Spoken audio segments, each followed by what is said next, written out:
Bueno, bienvenidos, bienvenidas a esta actividad que estamos realizando, este panel que estamos organizando desde nuestra materia, Problemas Socioeconómicos Contemporáneos. Mi nombre es Juan Manterola, soy uno de los profes de los muchos profesores y profesoras que trabajamos en PSEC. Y bueno, esta vez estamos organizando esta actividad en conjunto con la Secretaría de Cultura y de Medios de nuestra universidad, de la Universidad General Sarmiento, y estamos presentándoles este panel, esta mesa virtual, como es todo en estos tiempos, a la que decimos llamar La pelota no se mancha, historias de deportistas en la dictadura.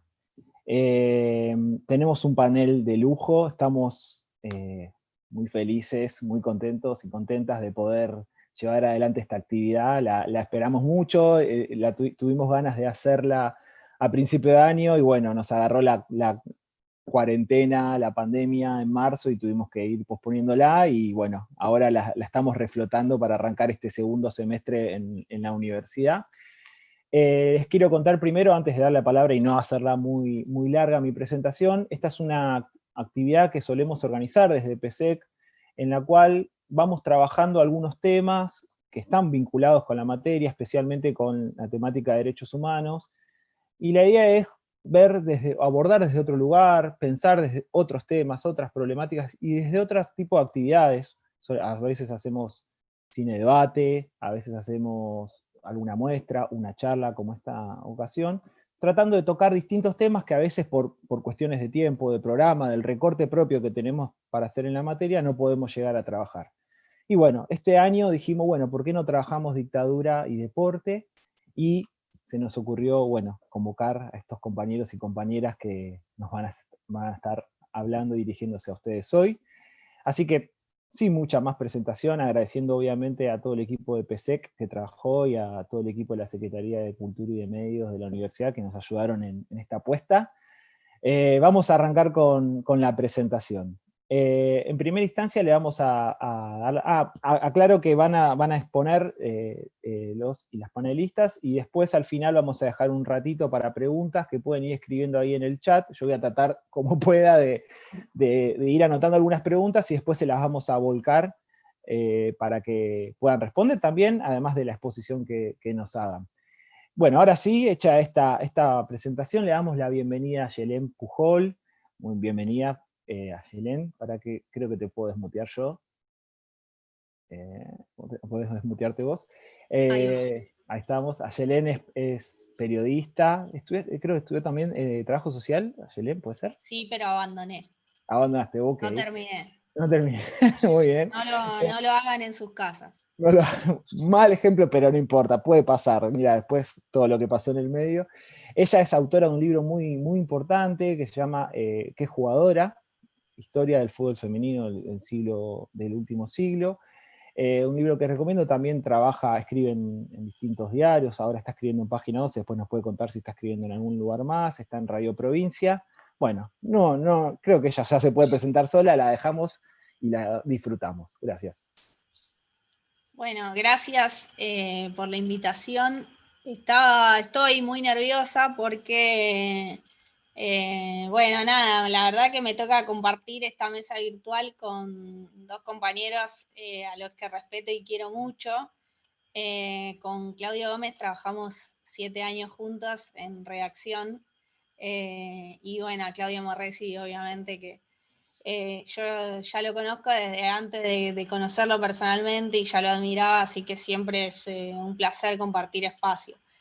Gracias a la universidad también por esta posibilidad y de meter el deporte también ¿no? como parte de un entramado que trasciende el deporte en sí mismo, ¿no? Que muchas veces también es una batalla a dar, entender el deporte no solo desde el juego o como solo lo que pasa en, por ejemplo, los 90 minutos que dura un partido.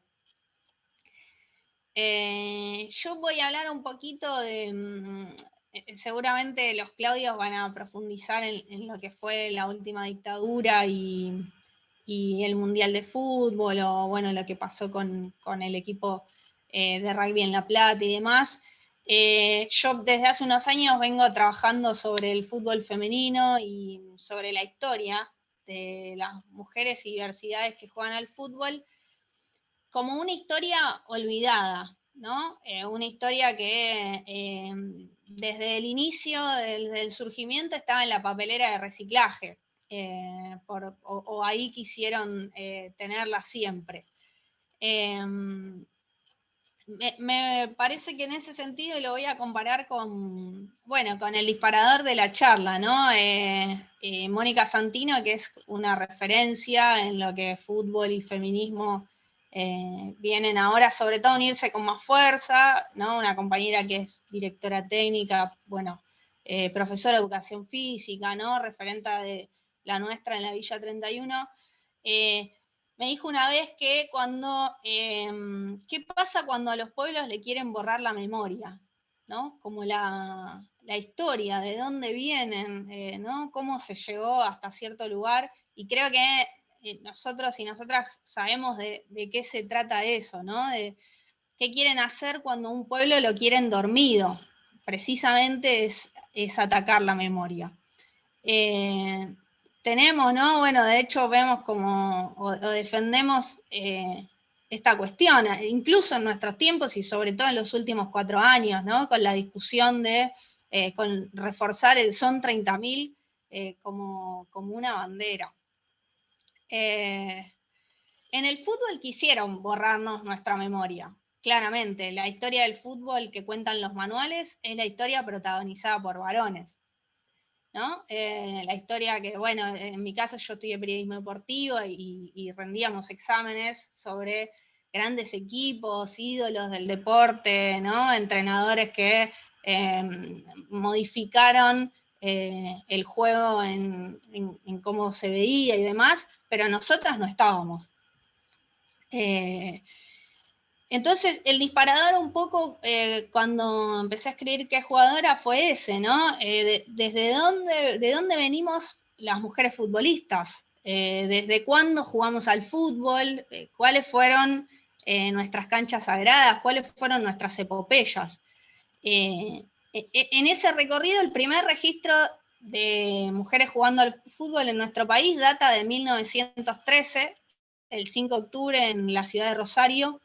Hubo un partido entre 2 equipos, un club llamado Fémina, la nota salió en el diario La Capital, que se dividieron en 2 equipos, ¿no? También basado en estereotipos, obviamente, el equipo azul y el equipo rosa, y jugaron un partido. Si jugamos desde 1913, ¿por qué ahora decimos que está de moda que las mujeres jueguen al fútbol, ¿no? Es muy loco, pero cuando haces el recorrido histórico, las mujeres lo hicimos en todas las décadas y hay imágenes que dan cuenta de esto. Después de publicar el libro el año pasado, cuando estaba en el Mundial de Fútbol Femenino de Francia, me enteré de una historia que precisamente está directamente relacionada con el deporte y la memoria, que es la historia de Emilce Magdalena Trucco, que si querés, Juan, la ponemos en pantalla para que todos la puedan conocer. Esta imagen fue tomada en Realicó. Realicó es un pueblo que queda en el extremo norte de la provincia de La Pampa. Tiene 8.000 habitantes. Esta imagen aparece en un libro que publicaron Carlos Rodrigo y Elisa Martinó, que precisamente se dan la tarea de recuperar la historia de ese pueblo. Emilce Magdalena Trucco está abajo a la derecha, ¿no? Con un suéter, como se la ve. Este es un equipo que jugó en el Colegio Nacional de Comercio, un partido que se armó de fútbol femenino, que pude estar, ¿no? Fui a Realicó y demás, y para reconstruir la historia, es muy loco lo que pasa con los recuerdos, ¿no? Porque todos podemos vivir un mismo hecho, pero lo recordamos de forma distinta, ¿no? Los detalles cambian, no hay como Pero bueno, lo que sí muestra esta imagen es que Emilce Magdalena Trucco jugó ese partido, fue arquera. Quienes la recuerdan señalan que, bueno, le hicieron varios goles ese día, el partido se jugó en el espacio que le pertenece al Club Ferrocarril Oeste, de ahí de Realicó. Emilce, cuando termina su colegio secundario, viaja a Mar del Plata a estudiar psicología. Cuando viaja a Mar del Plata a estudiar psicología, empieza a militar en política, es una militante peronista. Esta es, de hecho, una imagen que aparece en su legajo, porque un grupo de estudiantes de la universidad se dio la tarea de recuperar legajos de compañeras y compañeros detenidos desaparecidos durante la última dictadura. El 8 de diciembre de 1977, muy loco, el mismo día que en la iglesia de la Santa Cruz, acá en la ciudad de Buenos Aires, secuestraron a las monjas francesas Léonie René Duquet y Alice Dumont, y a Azucena Villaflor, ¿no? El mismo día mataron a Emilce Trucco. Ella fue perseguida, bueno, quienes recuerdan su historia cuentan que hay recuerdos de que los militares allanaron su casa en Realicó cuando todavía la buscaban, la casa que compartía, bueno, en ese momento vivía su papá, ella tiene 2 hermanos. El equipo de antropología forense identificó sus restos en el año 2011 y determinó que el asesinato se había dado en lo que fue un enfrentamiento fraguado, ¿no? Que era como una práctica muy común de los militares de armar, ¿no? Esto de como que simular que fue eso, un enfrentamiento para después comunicar a la prensa, ¿no? Lo que había sucedido.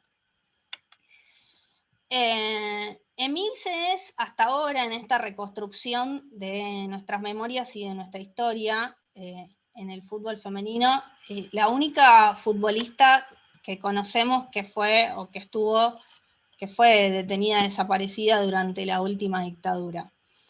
Y acá lo interesante también, porque a veces precisamente para tirar abajo nuestra historia en algunos vicios en los que cae el patriarcado y en los que caen algunas personas que todavía conservan un cierto grado importante de machismo, es tirar abajo nuestra historia con, bueno, pero jugó un partido para divertirse, ¿no? No jugó en River, no estuvo en Boca, no pasó por Independiente, ¿no? Y lo cierto es que las entidades deportivas no tenían las puertas abiertas para el fútbol femenino, ¿no? Digo, por poner algunos ejemplos, Boca tiene fútbol femenino desde el año 90, River desde el año 88. Los partidos, nuestra historia, la historia del fútbol femenino, está protagonizado por partidos así. Es una historia de juegos de potrero, de futbolistas que se armaban sus canchas, que desmalezaban baldíos para poder tener un espacio donde jugar, que muchas veces se peleaban con sus familias o sus amigos, porque hacer eso era de machona, era de bardonera, era de tortillera. Emilce fue arquera aquel día. Sus compañeras la recuerdan como una estudiante con mucha convicción, ¿no? Que no, nunca se callaba lo que creía injusto.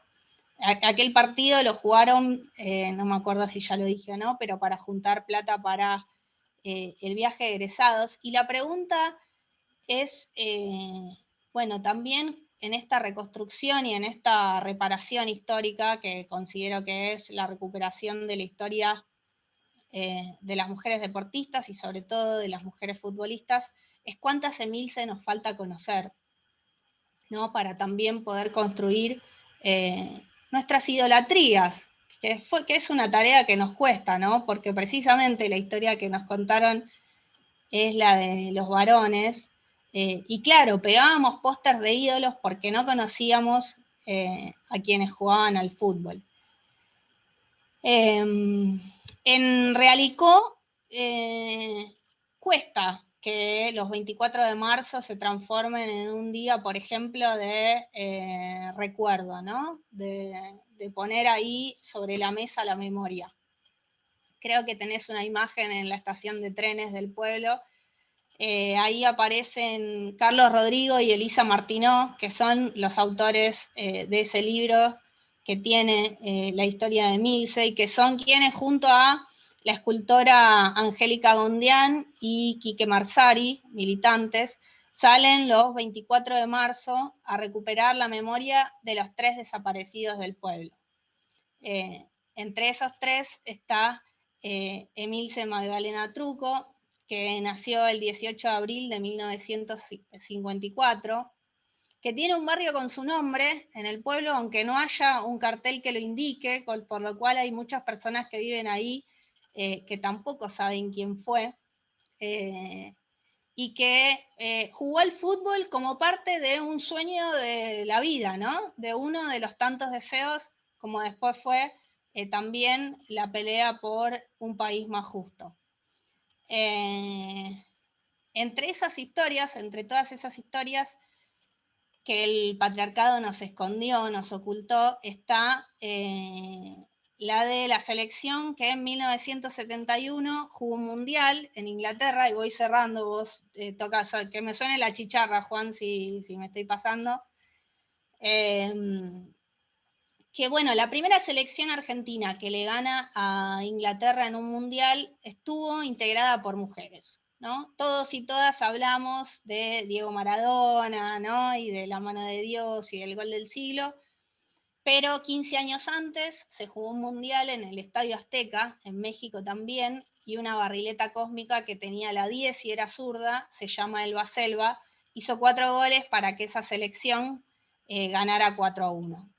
Cuando me invitaste a participar de esto y en esto de pensar a la memoria con el deporte, quería compartirles 2 cositas cortitas. Una es que a Betty García, la número 9 de aquel mundial de Argentina, le preguntaron qué le generaba hoy, con 79 años, ver a tantas pibas jugando al fútbol y empezar a ser reconocida.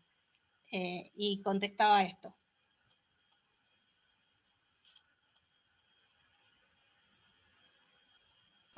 Se van a ir formalizando más jugadoras, tienen que empezar desde chiquitas.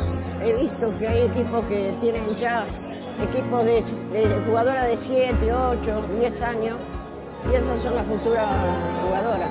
Te digo que es una satisfacción muy grande de ver cómo el fútbol femenino se ha desarrollado, que no fue en vano lo que hicimos nosotros, al contrario, fue una iniciativa que ahora se está haciendo cada vez más grande.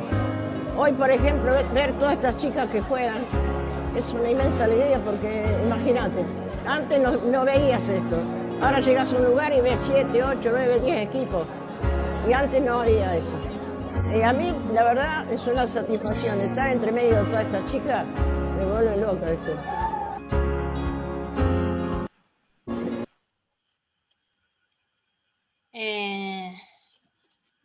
Creo que es un poco lo que pasa, ¿no? Que empezamos de golpe, y no es de golpe precisamente, a brotar por todos lados.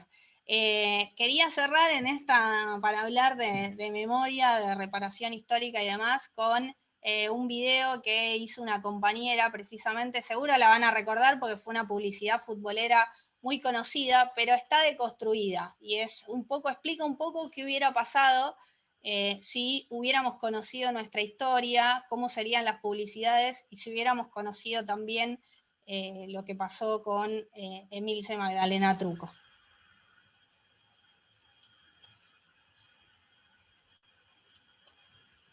Ahí estoy,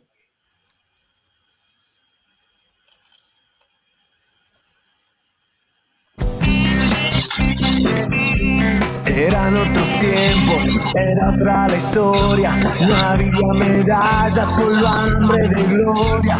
Solo se jugaba por la camiseta, como en el potrero, taquito y gambeta. Y vino una copa, llegó la primera, con el matador envuelto en banderas. La gente alentaba en cada partido, hubo un papelito por cada latido. Después vino el Diego y tocamos el cielo, nos trajo la copa cumpliendo su sueño. Y cada garganta gritó en cada esquina, es un sentimiento, vamos Argentina. Tanta gloria, tanto fútbol desplegado por el mundo, y en cada gol la pasión y la emoción. Sigamos gritando, sigamos creyendo, sigamos confiando que al fin ganaremos. Es nuestra bandera la que defendemos, mostrémosle al mundo que juntos podemos. Tanta gloria, tanto fútbol desplegado por el mundo, y en cada gol la pasión y la emoción. Bueno, el video es de Delfina Corti, no me acuerdo si la mencioné o no la mencioné. Bueno, y le paso la pelota porque me hicieron arrancar. Es como que te toque el primer penal, ¿viste? Jugás en un equipo con grosos y te toca el primer penal. Bueno, ya pateé, chicos. Bueno, muchas gracias a Yelén. Obviamente está ahí el chat de YouTube, que veo que hay bastante gente conectada. El que quiere puede ir anotando preguntas para Yelén. Yo voy a tratar de ir registrando, de sintetizando un poquito, y al final hacemos una lluvia de preguntas para los panelistas. Bueno, gracias a Yelén. Le damos la palabra ahora a uno de los dos Claudios que tenemos hoy, Claudio Morresi, que como ustedes sabrán fue futbolista profesional. Yo que soy gallina lo recuerdo particularmente por ser parte del plantel que nos dio nuestra primera Libertadores, nuestra única Intercontinental. Me estoy olvidando de poner a grabar, me van a matar, bueno, no importa. En YouTube queda, así que va a estar guardado, no se preocupen. Claudio además fue secretario de Deportes de la Nación durante muchos años y hoy es legislador porteño. Así que bueno, no más presentaciones, le damos la palabra y le agradecemos mucho su presencia. Bueno, buenas tardes a todos y a todas. Celebrar este encuentro, la verdad que es muy grato compartirlo con Claudio, que ha hecho un libro sumamente importante, que ha recuperado la historia de muchos compañeros deportistas, y con Ayelén, ¿no? Ayelén, una periodista. Hoy a mí me pasa que muchas veces me llega mucha información y uno va eligiendo la información hoy con todos los medios que hay, y a veces elijo leer ciertas cosas de acuerdo a quien la escribe. Y les recomiendo a todos que cuando vean alguna nota que dice Ayelén, que ha hecho Ayelén, léanla, porque seguro que tendrá algo sumamente provechoso para todos. A ver, yendo al tema. La pelota no se mancha, historias de deportistas en dictadura. ¿Qué fue la dictadura? Yo me gustaría de alguna manera armar un cuadro de situación, ¿no? Es decir, la dictadura, la base ideológica de la dictadura del 24 de marzo no nace el 24 de marzo. La base ideológica es consecuencia de una lucha histórica que hay en nuestro país. Es decir, el 24 de marzo lo lleva adelante un sector cívico-militar que había hecho un golpe en el 55, que había hecho un golpe en el 30, y que después vuelve a aparecer, tanto para atrás como para adelante, vuelve a aparecer en muchos momentos de nuestra historia, de diferentes formas de ejercer violencia. En ese tiempo, en el 55, por ejemplo, se proscribió a los deportistas que habían tenido grandes logros deportivos donde, o en el periodo del general Perón, había un gran avance en muchísimas disciplinas deportivas, y a muchos deportistas que se identificaban ideológicamente con el régimen peronista se los proscribió. Está la selección argentina de básquet, hay maratonistas, hay esgrimistas, hay una jugadora de tenis, hay una camada importante que se los proscribió. Se proscribió la posibilidad de hacer un juego que había sido el juego, de alguna manera, que al deporte social, si nosotros dividimos al deporte en lo que es el alto rendimiento, y el alto rendimiento tiene que ver con lo que habitualmente consumimos, llamémosle, en los grandes torneos, ya sea de fútbol, los Juegos Olímpicos, Panamericanos, Sudamericanos, y el deporte social. Y el deporte social tiene que ver cuando un pueblo crea herramientas para que su población pueda llevar adelante el derecho que todos tienen de relacionarse con la actividad física y deportiva. Y en el año 47, 48 se crean los Juegos Evita y se le da a grandes sectores de nuestra sociedad la posibilidad de por primera vez poder participar en lo que es una competencia organizada. Esa dictadura también prohíbe esos juegos. En el año 76, los hijos ideológicos de los del 55 vuelven al gobierno a través de un golpe militar, y ya no proscriben, ya directamente desaparecen. Hay, de acuerdo a una investigación que hizo Gustavo Veiga, hoy por hoy se han encontrado alrededor de 220 deportistas desaparecidos, que eran deportistas en ese momento o que habían sido deportistas en un pasado reciente. Miguel Sánchez, el maratonista, bueno, la compañera que nombró a Yelén, los compañeros del libro de Claudio, y cada tanto podemos, por suerte, porque el número 30.000 es un número que si uno no le pone los rostros, si no le pone sus vidas, si no le pone sus ideales, si no le pone sus sueños, es algo muy frío, es algo que no tiene de alguna manera forma de conectarse desde lo humano. Cuando uno sabe su historia, sus luchas, sus ideales, sus sueños, puede comprenderlo de una manera mucho más acabada. Esa dictadura también, la del 76, proscribe los Juegos Evita, porque los Juegos Evita habían vuelto en el 74. Diego Maradona juega los Juegos Evita.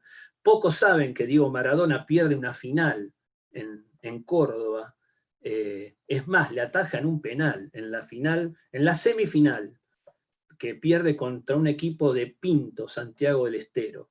Un equipo que cuando sale campeón lo recibe todo el pueblo, porque habían salido campeones de los Juegos Evita, un equipo de un pueblito de Santiago del Estero. Esta posibilidad que le da a todo argentino que vive en este país, si hay un Estado presente, crea herramientas como para que puedan competir de una manera igualitaria, vivas donde vivas y tengas la condición social que tengas. Bueno, también se prohíben esos juegos. Si te parece, ponemos el video que de alguna manera tiene que ver con el Mundial 78, que es el torneo que se juega durante la dictadura, una sede que se había ganado en la democracia en el año 74, se tenía que jugar en el 78. La dictadura aprovecha, porque una de las características que tienen las dictaduras es tratar de apoderarse, apropiarse de los eventos culturales masivos, los culturales y deportivos, como para poder, de alguna manera, utilizarlo para su beneficio. Y la dictadura, como ahora vamos a ver, quiso aprovecharse de ese mundial para ocultar sus crímenes de lesa humanidad. Por favor.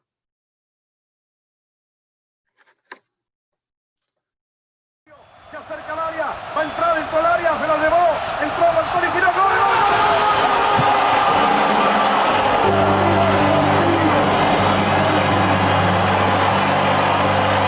La Junta vio en la Copa del Mundo una oportunidad de usufructuar la pasión nacional por el fútbol y de realizar un negocio millonario. El EAM, Ente Autárquico Mundial 78, fue la figura que crearon los militares para realizar las obras. Fue una caja grandilocuente manejada por el almirante Carlos Lacoste, brazo ejecutor de Emilio Macera y amigo íntimo de Avalanche, el presidente de la FIFA. Todo, incluso el trato con los futbolistas, pasaba por sus manos. No nos dicen a nosotros si están vivos, si están muertos. Lo que el gobierno diga no es que dice mentira, miente. Estaba embarazada de 5 meses cuando se la llevaron. Mi nieto tiene que haber nacido en agosto del año pasado. Hasta ahora no he podido saber nada de él. Nosotros solamente queremos saber dónde están nuestros hijos, vivos o muertos. No sabemos nada. Y desesperación, señor, porque ya no sabemos a quién recurrir.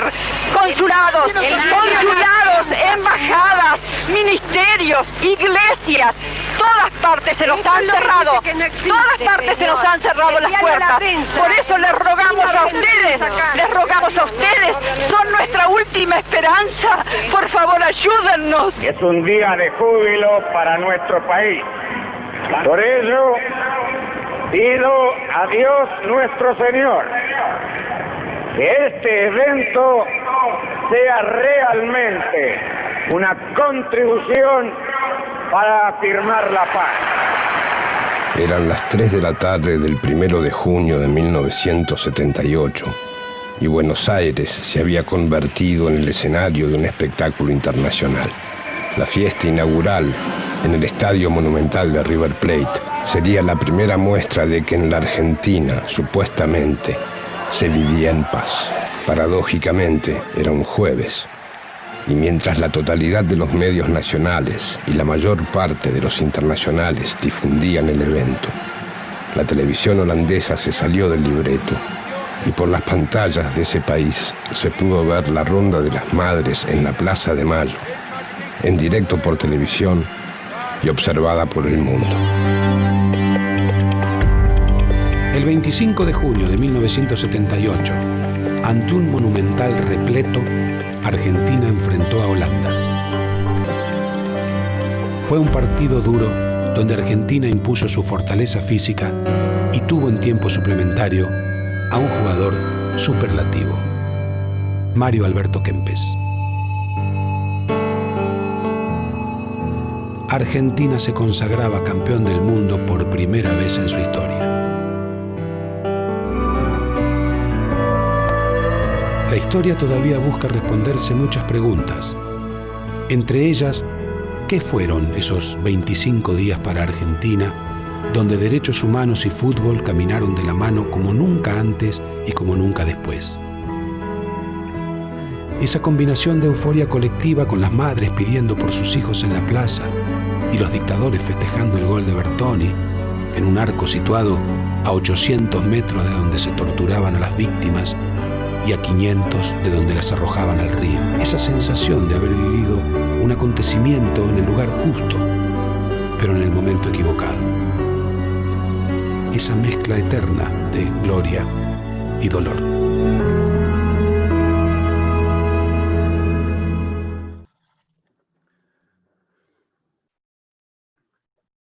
Bueno, algunas cosas para tomar de ese video. Ustedes vieron que las madres decían, son nuestra última esperanza, a los periodistas holandeses que estaban en ese lugar. Porque hay algo que la dictadura se les escapó, porque ellos quisieron utilizar al Mundial para mostrarle al mundo que en la Argentina era un lugar de paz, que en la Argentina no se habían cometido los crímenes de lesa humanidad que se habían cometido. Y se le escapa este grupo valeroso, inmenso en la historia, no solo de la Argentina, en la historia de la humanidad, que son las madres de Plaza de Mayo, que es ese jueves se van a dar la vuelta como la daban cada jueves, y de pronto el mundo se encuentra con las cámaras frente a la voz concreta y real de las que habían sufrido el terrorismo de Estado. Y de alguna manera el mundo porque ubiquémonos en el tiempo, no había celulares con cámaras, no había, en la televisión había 5 canales, por lo menos en la televisión argentina, 5 canales que estaban todos dominados por los dictadores, las radios exactamente lo mismo, no había formas de informarse, no había forma de informar lo que estaba sucediendo. Y las madres que habían ido a todo lugar posible para saber qué habían hecho con sus hijos, y en algunos casos con los hijos de sus hijos, habían ido a las iglesias, habían ido a las comisarías, habían ido a los juzgados, habían ido a la justicia, habían ido a todos lados. Se los digo con conocimiento de causa, pues yo tengo un hermano desaparecido y sé toda la lucha que hicieron mis viejos para poder recuperar a su hijo de 17 años que lo había secuestrado la dictadura. Y ellas decían, ustedes son nuestra última esperanza, porque habían hecho todo lo posible lo habían hecho. Y lo siguieron haciendo, y lo siguen haciendo. Por eso digo que los organismos de derechos humanos, las madres, los hijos, los nietos, cuando uno analiza la historia dentro de 500 años, muchos de algunos personajes que aparecen en los medios hablando que esto y el otro no van a aparecer en la historia. Ahora las madres y la lucha de los organismos de derechos humanos va a quedar siempre en la historia de nuestro país y del mundo. Ahí al final dice, en el lugar justo se jugó este mundial, en el lugar justo, en el momento equivocado. ¿Por qué es en el lugar justo? Porque la historia y la pasión del argentino por el fútbol es algo imposible de poder definirlas con palabras. Lo que produce el rodar la pelota es algo que es difícil llevarlo a palabras. En el momento equivocado porque todos los argentinos queríamos ver un mundial en un momento democrático, en un momento donde no se lo utilizara. Una característica, como les dije antes, de estos regímenes ideológicos de la derecha, neoliberales, que aparecen tanto en la historia, es utilizar a esta pasión. Hasta utilizarla, de alguna manera, para campañas políticas. El presidente que tuvimos, el anterior presidente, utilizó claramente su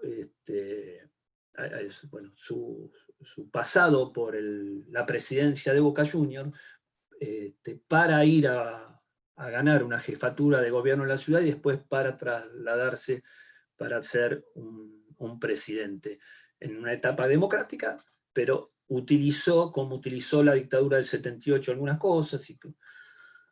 Así que yo quisiera finalizar diciendo que, porque nombré a Evita y ahí aparece Videla, claramente son los dos puntos, los dos lugares donde uno tiene que mirar, porque a través de la historia se va a estar oscilando entre estar cerca de un lugar, estar cerca donde el deporte es un instrumento para el desarrollo humano, o estar cerca de un lugar donde el deporte se utiliza para negocios, como el IAM 78, ahí que ustedes escucharon, el IAM 78 fue una caja negra donde se gastaron millones y millones de dólares y no se pudo, el pueblo no pudo controlar de alguna forma qué había pasado ahí.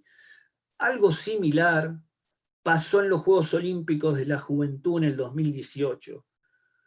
Estamos investigando desde el lugar que yo tengo hoy, y de alguna manera vamos a poder saber en un futuro no muy lejano cuál fue el verdadero monto que se gastó en esos Juegos Olímpicos de la Juventud, porque iban a salir un dinero, y creemos que hasta se quintuplicó el dinero que salieron esos Juegos, entrando seguro en una caja de corrupción y de alguna manera en un lugar donde cuando lo sepamos, cuando podamos dar a luz la investigación, podremos decir qué fue, ¿no? Entonces, se utiliza el deporte para hacer grandes negocios, las grandes empresas multinacionales, se le utiliza el deporte para campañas políticas, se le utiliza el deporte para tapar, como fue en el Mundial 78, los crímenes de lesa humanidad. Entonces, a lo largo de la historia van a ver quiénes están más cerca de Eva Perón y que el fútbol y el deporte en sí sea un instrumento para el desarrollo humano, donde, por ejemplo, aparezca Brian Toledo, un pibe de un barrio muy humilde, que donde hubo un Estado que lo acompañó y que hizo que Argentina ganara la medalla de oro en los Juegos Olímpicos de la Juventud hace muchísimos años atrás. Y si no, estará la utilización de los grandes negocios, la FIFA hoy albergando a un expresidente argentino, donde la AFA no lo ha ungido como para que vaya a ese lugar, pero a partir de los grandes negocios que se han hecho durante la presidencia de Mauricio Macri, termina en un lugar, en una fundación que tendría que, de alguna manera, ayudar a todo lo que Mauricio Macri, cuando fue presidente, castigó. Porque es una fundación que ayudaría al desarrollo del fútbol en cualquier lugar del mundo. Y bajo la presidencia de Mauricio Macri, los clubes de barrio sufrieron un ataque despiadado que muchos de ellos tuvieron que cerrar la puerta. Entonces, en esta hipocresía que tienen estos sectores que dominan el mundo del fútbol en este momento, está sucediendo. Sé que me he ido para otros lados, pero todo está conectado de alguna manera, y quisiera terminar diciendo que hay 220 deportistas que fueron desaparecidos, lo tenemos que tener presente, tenemos que hacer todo lo posible para que sean juzgados todos los criminales de lesa humanidad de ese tiempo, porque es la única manera que va a permitir que nunca más vuelva a suceder en la Argentina. Muchas gracias. Bueno, muchas gracias, Claudio. Lo mismo que mencioné con Ayelén, queda también abierto ahí el chat del canal de YouTube para que puedan hacer preguntas, y en un ratito, cuando termine Claudio Gómez, las ponemos en común. Te agradecemos tu predisposición también, superando un montón de temitas de esta semana y estas últimas semanas también de salud, así que muchas gracias también por haber estado acá. Y bueno, finalmente le damos la palabra ahora al otro Claudio Gómez. Él es periodista, es jefe de edición, ¿no?, de Sección de Deporte desde el diario Perfil, que también está haciendo un esfuerzo porque me contaba que, bueno, justo hasta ahora es el momento donde cierra la edición y están ahí laburando a full y se está haciendo un huequito para estar acá, así que también lo agradecemos. Y Claudio escribió 2 libros también muy importantes, que están muy vinculados con lo que estamos charlando hoy. Uno se llama El Partido Rojo y el otro se llama Maten al Rugby. Y bueno, de eso nos va a charlar un poquito, así que le damos la palabra.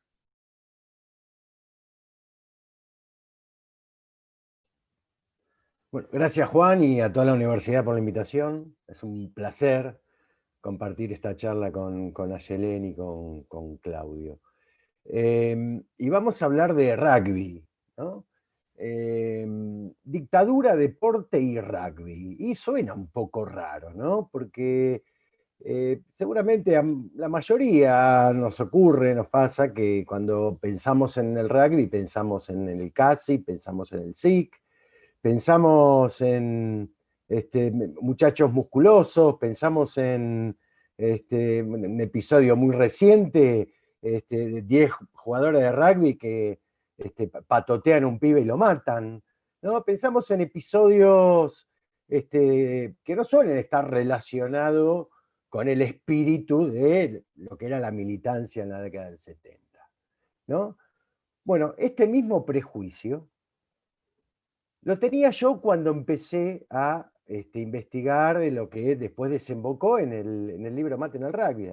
Recuerdo que hubo una primera nota con la que yo me acerco al tema, una nota que publicamos en el diario Perfil para un 24 de marzo, y terminé en La Plata, en el club La Plata Rugby, hablando con 2 hijas de 2 exjugadores desaparecidos y con un ex compañero que me contaron su historia. Y ahí me encontré con un mundo absolutamente, para mí, desconocido, novedoso. De hecho, estuve 2 años laburando en este libro, hace 5 años que se publicó, Y todavía hay mucha gente, conocidos, que me dicen, pero ¿cómo puede ser? En La Plata hay un club un club de rugby, que tiene 20 jugadores desaparecidos. ¿No? ¿Ves? La cifra es asombrosa, y es muy asombroso también que venga del mundo del rugby. Y ahí es cuando se me caen todos los prejuicios que tenía a pedazos, y me enfrenté con una generación extraordinaria. Digo, en un mundo que era otro, en un país que era otro, en una sociedad que era muy distinta, en un deporte que probablemente también haya sido muy distinto, hubo en La Plata una generación de jugadores de rugby que, además de jugar al rugby, tenían un compromiso, ¿no? Un compromiso social, tenían valores solidarios que los llevaron a sumarse a distintas agrupaciones. Eran muchachos que, por ejemplo, terminaban de entrenarse un día a la tarde y se iban a una villa a alfabetizar, ¿no? Se daban una ducha y se iban a alfabetizar o ayudar a construir una casa, a preparar pastones y levantar paredes. Y 2 días después estaban jugando al rugby contra los del Liceo Naval, por ejemplo, ¿no? Entonces, nada, yo me fui enfrentando estas historias, ¿no? A toda esta generación, y decía recién, digo, los prejuicios se me cayeron a pedazos, y me di cuenta que había muchas historias para contar. Y bueno, cuando empecé laburando eran 17 historias, cuando terminé con toda la investigación, los casos llegaron a 20, que fueron los que reflejé en el libro. Por supuesto que estos muchachos no los desaparecieron porque jugaban al rugby, ¿no? Los desaparecieron porque todos, además de jugar al rugby, ¿no? Pertenecían a distintas, militaban en distintas agrupaciones.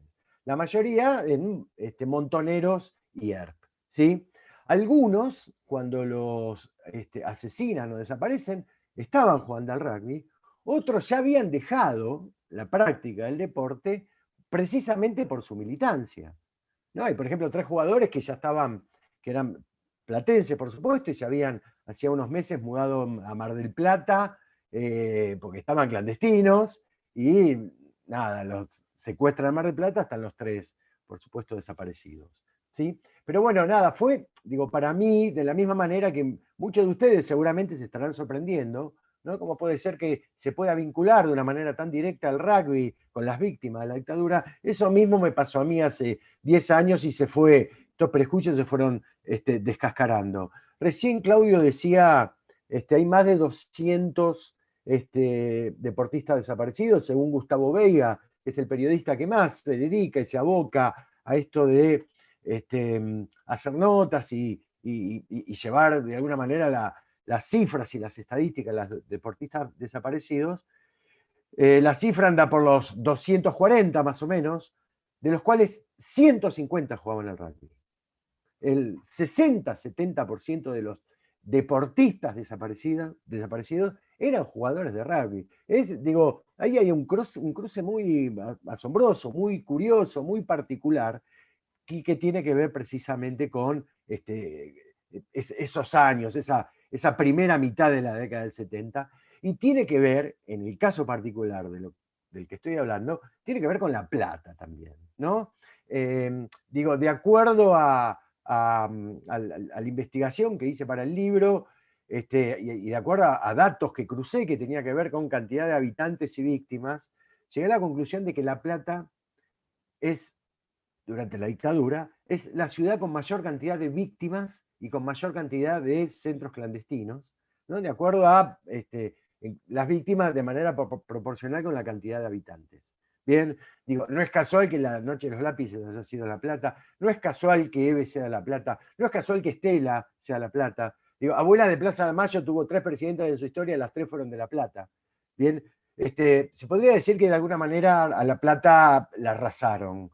Yo recuerdo una charla que tuve con una chica que es militante de Hijos La Plata, que un día hablando por teléfono, hablando de este tema, me dice, en La Plata tenemos algo así como una frase, y es que hay un desaparecido por cuadra. Bueno, yo no sé si estadísticamente es así, pero la imagen ¿no? De que haya un desaparecido por cada cuadra, es fuertísima, ¿sí? Y todo esto que estoy contando también está muy vinculado a la Universidad Nacional de La Plata.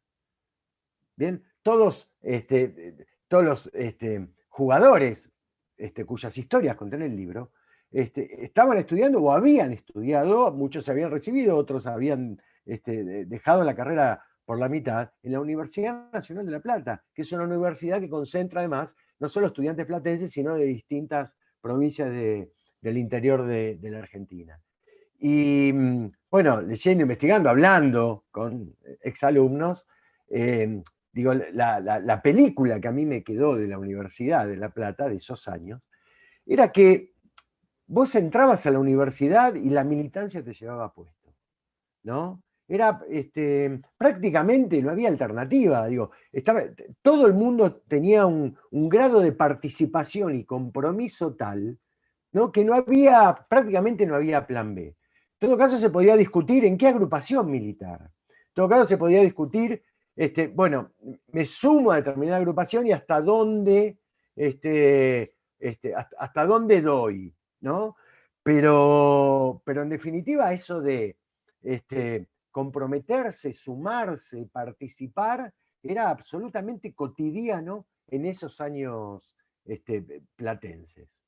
Hay una de las historias que cuento dentro de estas 20, que tiene que ver con un apellido ilustre, no solo de La Plata, sino de nuestro rock nacional, que es el de Jorge Moura, la historia de Jorge Moura. Bien, Jorge Moura fue el hermano mayor de los 3 Moura que durante la década del 80 armaron el grupo Virus.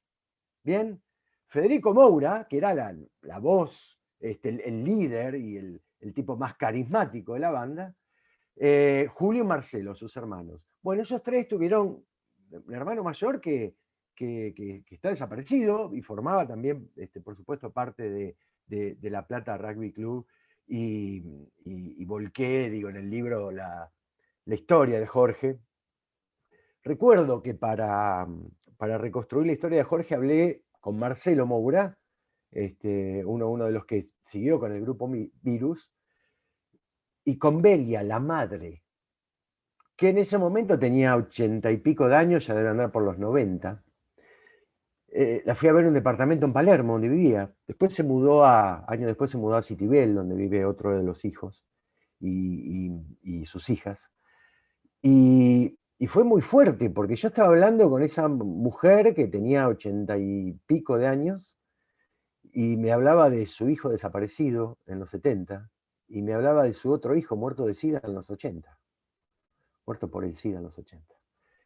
Y fue súper intenso, porque si bien la vieja tenía la mejor predisposición, y me hablaba, y me atendió en su casa, y me dio café, y me contó absolutamente todo lo que yo le quería preguntar. Yo sentía cierta culpa, ¿no? Porque si bien periodísticamente me servía, humanamente me preguntaba si yo tenía el derecho de exponer a esta señora, a esta mujer, ¿no? a estos dolores tan intensos. Después, bueno, escribí la historia, sé que la leyó, que le gustó, que quedó muy conforme, y eso de alguna manera me alivió un poco la culpa por haber expuesto a esta señora a semejantes angustias, ¿no? Esto de tener un hijo desaparecido. Digo, hay otra historia que cuento en el libro que tiene que ver, es con la madre de Rodolfo Axat, uno de los 20 jugadores desaparecidos, que durante 22 años siguió pagando la cuota social del hijo, la cuota social del club. Bien, tuvo más de 20 años pagando la cuota. A mí me lo contaba el hijo de Rodolfo, contaba que su abuela hacía eso. Y yo cuando me contaba me imaginaba a la vieja recibiendo al cobrador, cortando el troquelado, porque en esa época la cuota era como un troquelado, pagándole, y así año.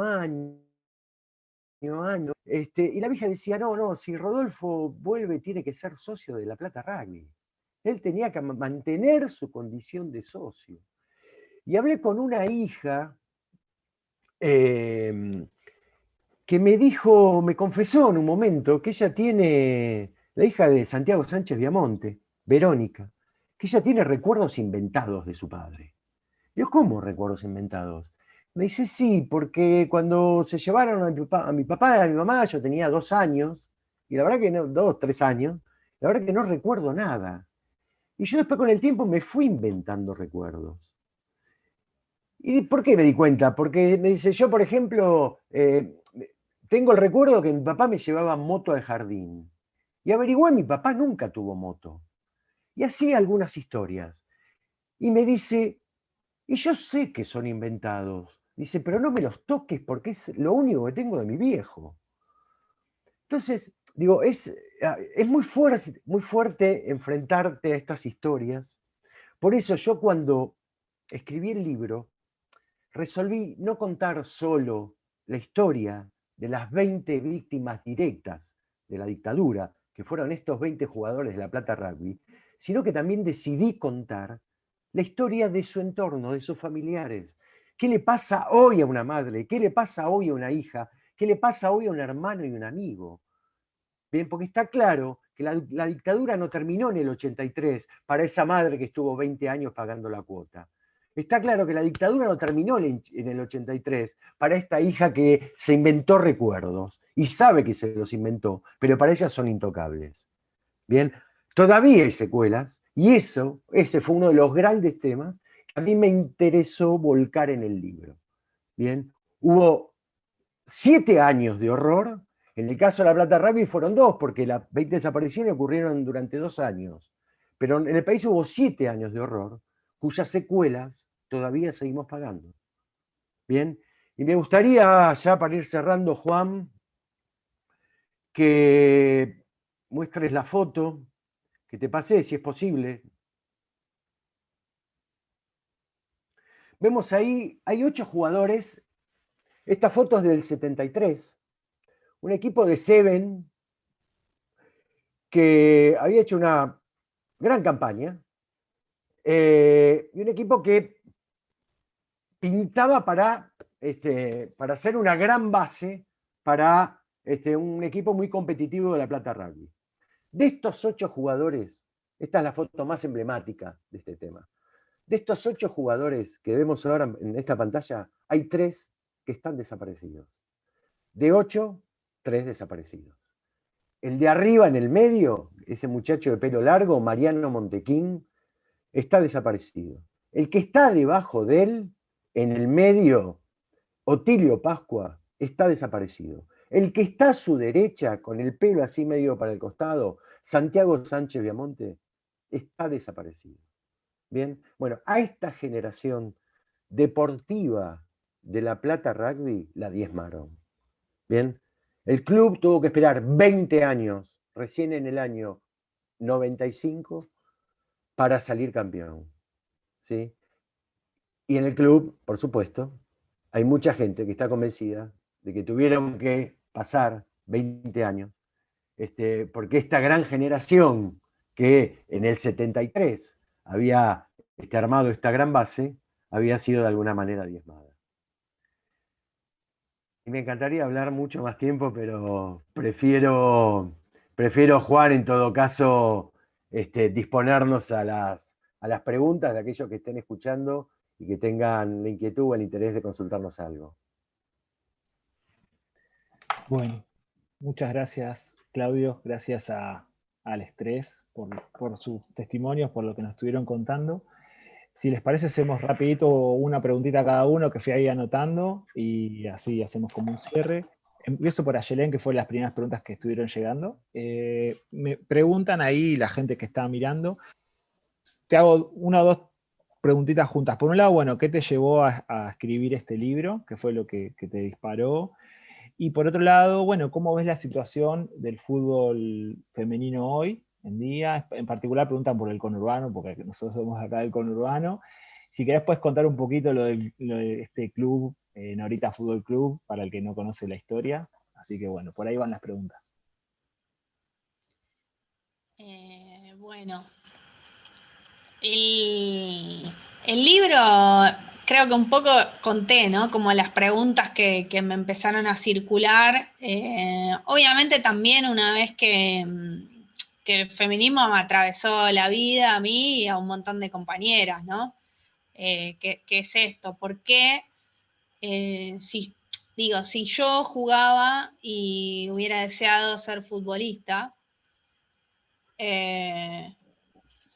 ¿por qué no ganar un Intercontinental para Boca como el compañero de esta sala consiguió, pero para el equipo de enfrente? Bueno.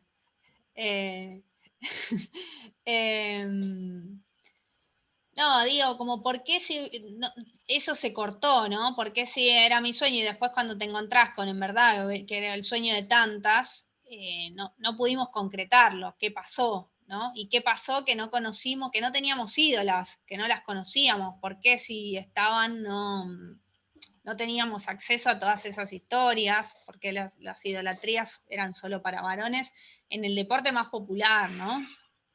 Creo que fue un poco ese como el impulso. También, obviamente, como que fuera un aporte militante a un proceso histórico de claramente de reparación, de dejar de ser invisibles para la historia del fútbol, pero para la historia en general.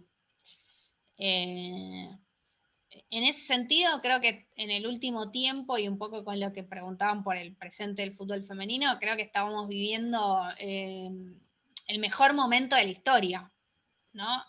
Sin lugar a dudas.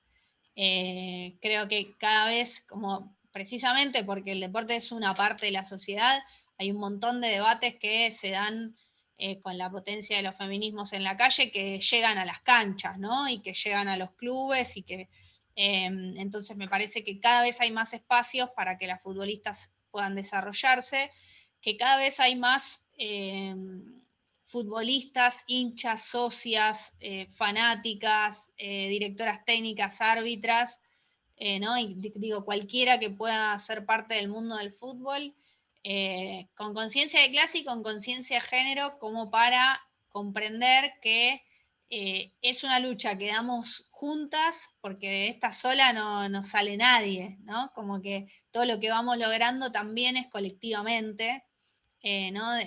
El proceso de entendernos, eso, parte de un entramado y no una individualidad, como durante mucho tiempo nos quisieron hacer creer, y sobre todo como esto de que antes, ¿no? O que esto de sentirnos una competencia, empezar a entender que, bueno, que vamos, es juntas o no es. Ahora bien, si bien estamos en el mejor momento, creo, también hay un montón de cosas que están pendientes, ¿no? No es que hay una igualdad ya existente y entonces ya está. Digo, creo que todavía sigue costando un montón de cuestiones. Bueno, hay un torneo de primera división que es semiprofesional, ¿no? Fue histórico que las futbolistas sean consideradas trabajadoras, algo que no había pasado hasta ahora nunca, pero bueno, sí hay desigualdad al interior de los planteles, ¿no? Porque hay algunas que tienen contratos y otras que no. Y eso te hace sujeta a derechos y genera desigualdad, básicamente, digamos. Si vos entrenás igual que tu compañera, ¿por qué vos percibís un salario por eso y la otra no? Bueno, las futbolistas cobran hoy un salario que es equivalente a los jugadores de la cuarta categoría, y son jugadoras de primera división. El torneo que tenemos es un torneo centrado en Buenos Aires, con solo un equipo del interior del país. Y entonces claramente es necesaria, ¿no? Como una federalización. Hay un plan, obviamente, la Asociación del Fútbol Argentino presentó hace poquito como un plan para mejorar. Tampoco hay divisiones inferiores, digo, como la lista de lo que falta todavía es muy larga.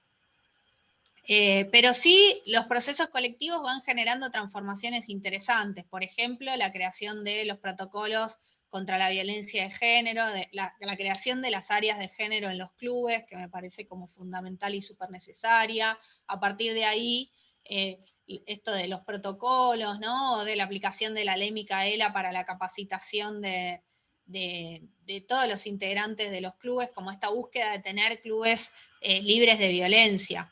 de poner sobre la mesa que el fútbol hegemónico, que es el masculino que tenemos, es un fútbol homofóbico, es un fútbol, ¿no?, transodiante, es un fútbol que separa en la cultura del aguante, que es dañina hasta para los propios varones, ¿no? Como esto de que en el fútbol, si te lesionás seguido, sos cagón, si mostrás tus emociones, sos puto, ¿no? Y así, digo, como ese código que a veces los medios de comunicación también reproducen, pero que es dañino hasta para los propios varones. Ese fútbol que no en el que no hay futbolistas gays, que es como rarísimo, porque si vivimos en una sociedad diversa, ¿por qué el mundo del fútbol es, ¿no?, como queda al margen de eso? O en verdad lo que sucede es que nadie en ese mundo puede vivir libremente su identidad. Bueno, nada, eso, no sé si me quedó alguna, pero creo que ahora está volviendo, en estos tiempos de pandemia, empiezan a volver el fútbol de primera división con protocolos y demás. Yo creo que hay eso, ¿no? Un potencial inmenso, cada vez más jugadoras también argentinas se van a jugar al exterior, lo que da cuenta, digo, de un crecimiento, pero también de una jerarquía, ¿no? Y que hay muchísima potencia, tanto y en cuanto se generen las condiciones para desarrollarlo. Buenísimo, gracias. Claudio Gómez le quería preguntar, también está dando vueltas por ahí, si con respecto, digamos, ¿cuál es la actualidad de los clubes de rugby en relación a la temática de derechos humanos? Si se hizo algo en el Club La Plata, y sé que también hubo algunas movidas con la Unión Argentina de Rugby. Bueno, ¿cómo se recuperó esto en los clubes de rugby hoy en día, o en los últimos años? Te lo digo, como decimos en el barrio, la mayoría de los clubes de rugby no le dan bola, no le dan pelota a esto, ¿sí? Y la UAR, menos que menos. Ocurrió un episodio muy particular, fin del año pasado. La UAR invitó a sus oficinas, directivo la UAR, invitó a sus oficinas a familiares de exjugadores asesinados o desaparecidos. Tuvieron una charla muy amena, muy agradable, y de alguna manera se comprometieron a que en algún momento la UAR iba a reconocer u homenajear a sus deportistas desaparecidos, cosa que jamás hizo. Nunca la UAR oficialmente tuvo ningún tipo de reconocimiento con sus 150 jugadores víctimas de la dictadura. Ahora, ¿por qué pasó? ¿Por qué la UAR recibió, en realidad más que recibió, aceptó el pedido de los familiares para tener una charla? Meses antes, los All Blacks estuvieron de visita en la Argentina y fueron a la ex ESMA. Bien, eso generó todo, movió los cimientos del rugby acá. Pero ¿cómo puede ser? Los All Blacks vienen acá, se interesan por nuestro pasado reciente, y nosotros que tenemos víctimas propias, no le damos pelota a esto. Eso generó todo un cimbronazos internos, y de alguna manera los directivos se vieron obligados a recibir a familiares, acordaron, insisto con esto, algún tipo de homenaje, y después, bueno, por supuesto la pandemia paró todo, ¿bien? Porque la reunión que tuvieron fue a fin de año pasado. Se suponía que este año, con la vuelta de la práctica del deporte, probablemente hasta para marzo, algún tipo de homenaje, bueno, el deporte se paró como todo, y eso quedó en el aire. En La Plata Rugby hay en el buffet una plaqueta con nombres de sus desaparecidos, y hay algunas fotos también de los jugadores en el buffet, paredes repletas de fotos, algunas aparecen algunos de los jugadores desaparecidos, pero en realidad estas fueron iniciativas esto de que haya alguna foto y que esté la plaqueta, iniciativas de un pequeño grupo dentro de los dirigentes, ¿no? Que les costó, pero terminaron imponiendo su deseo de recordar a sus víctimas. De hecho, esa plaqueta que está en La Plata Rugby, está el nombre de 17, porque cuando la pusieron todavía estaban contabilizados 17, dice en homenaje a las víctimas de la década del 70. Esa es la leyenda de la plaqueta, ¿no? Es una versión de la crisis causó 2 nuevas muertes, ¿no? Pero bueno, tuvieron que negociar, digo, dentro de los dirigentes, de los mismos dirigentes de La Plata Rugby, aquellos que proponían poner la plaqueta, tuvieron que negociar, aceptaron esa leyenda inocua, pero bueno, por lo menos está la plaqueta ahí puesta. Pero en definitiva, no más que eso, digo, institucionalmente, a sus propios desaparecidos, el mundo del rugby no les da pelota. Bueno, gracias. Eso me parece que es una diferencia que pasa con el fútbol, ¿no? Que últimamente aparecieron varios espacios de derechos humanos en los clubes profesionales. Recién Ayelén contaba un poquito en relación a esto, incluso se formó una coordinadora. Eso es una novedad. Y hay muchísimos grupos feministas en los clubes. Algunos más vinculados a los clubes, otros por afuera. Pero prácticamente hoy cada club tiene su grupo feminista que laburan, llevan propuestas, y es genial que eso ocurra. La coordinadora de derechos humanos, coordinadora de hinchas. Digo, el fútbol, tardó, pero por suerte se está abriendo hacia nuevos espacios. ¿No? Terminemos con esto de que decirle a alguien, quiero agredir a alguien y le digo puto. Es una locura, ¿no? Es muy del fútbol, está muy arraigado eso. Y bueno, todos estos grupos y estos espacios vienen de alguna manera a desconstruirnos a todos, de los cuales por supuesto me incluyo. Yo me acuerdo cosas que gritaba cuando iba a la cancha Independiente y me da vergüenza propia de las barbaridades que he gritado a los hinchas de Boca, de River, a los jugadores, perdón Claudio, pero bueno, está bueno también, ¿no? Que con el tiempo uno tome conciencia, se arrepienta de las barbaridades que dijo, que gritó y demás. Bueno, y para Claudio, una pregunta, apelando un poquito también a su pasado como futbolista. Hay como una mirada general, ¿no? del futbolista como despolitizada, ¿no? Como que cuesta encontrar futbolistas que se posicionen políticamente, que se expresen sobre... ¿no? Ahora hay como un poquito más de actividad, el básquet tomó mucho la posta, me parece, con lo que está pasando en Estados Unidos. La pregunta va en relación a, bueno, ¿cómo era ser futbolista durante la dictadura? Vos eras además futbolista profesional, en primera, en clubes importantes, jugaste en el club más importante de Argentina. Y cómo era, además, estar en el seno de una familia que, como contaste recién, teníamos un hermano que fue desaparecido. Bueno, primero agrego algo de lo que estaba diciendo Claudio.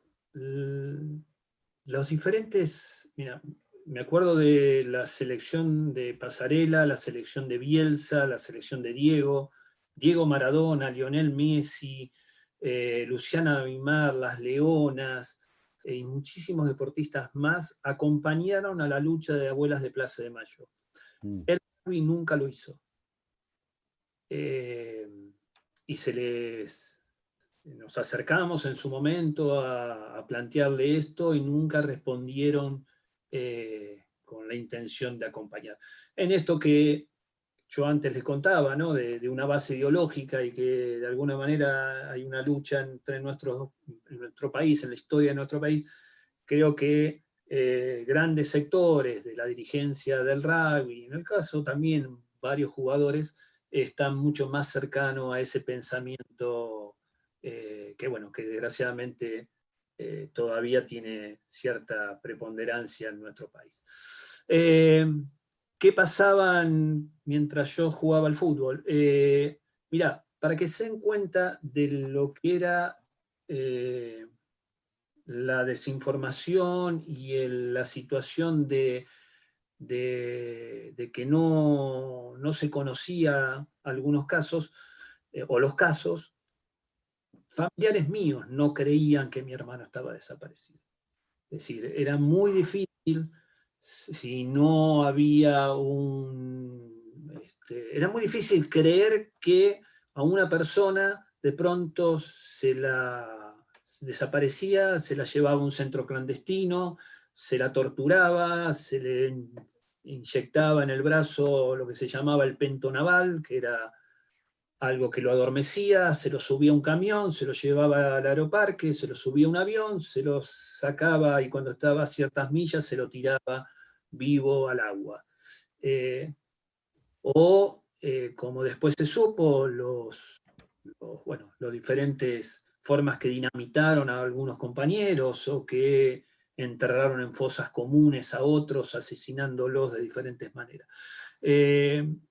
No había un conocimiento, y si lo había, era tal vez muy fuerte el temor, y era también una confusión que era muy difícil de alguna manera tomar partido y ser parte de algún tipo de denuncia.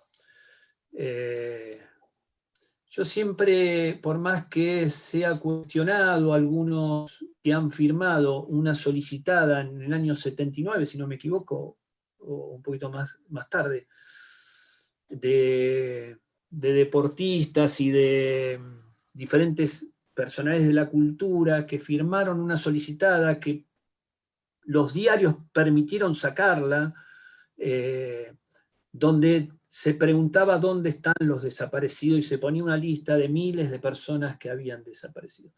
Firmar eso, para mí en ese tiempo era verdaderamente un hecho bastante heroico, para que tomen una dimensión de la situación, ¿no?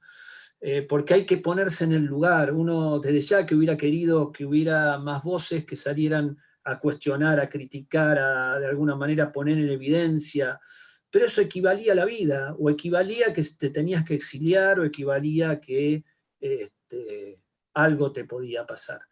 Así que, ubicándome en el lugar y en ese tiempo, por eso valoro tanto a tanta gente que tuvo, aunque sea mínima, una actitud de denunciar lo que estaba sucediendo.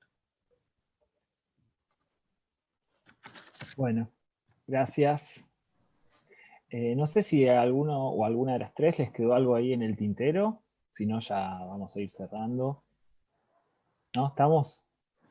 Yo quiero contar que estuve en la Universidad de General Sarmiento hace unos años, no sé, 3, 4 años, invitado por un profesor a dar una charla, y me quedé asombrado porque es una universidad hermosa. Sí, es gigante, enorme, tiene todo, un auditorio monstruoso, es un lugar extraordinario. Así que, bueno, felicitaciones a todos los que laburan ahí, y yo estoy súper agradecido por este espacio, por la oportunidad que nos brindó la universidad y por compartirlo con dos genios, dos personas que admiro, ¿no? Que son Claudio y Aye, dos personas a las que quiero mucho. Para mí, digo, esto es puro placer. Bueno, para mí también fue puro placer. Ya me ponía nervioso cuando estaba intercambiando WhatsApp. Decía, no puedo creer, estoy en esta situación. Quiero contar que además las 3 personas se ofrecieron, dijeron que sí rápidamente, ¿no? Así que fue muy fácil armarla, y ojalá que, bueno, que próximamente la podamos repetir, pero encontrándonos, y que puedan venir a conocer la universidad.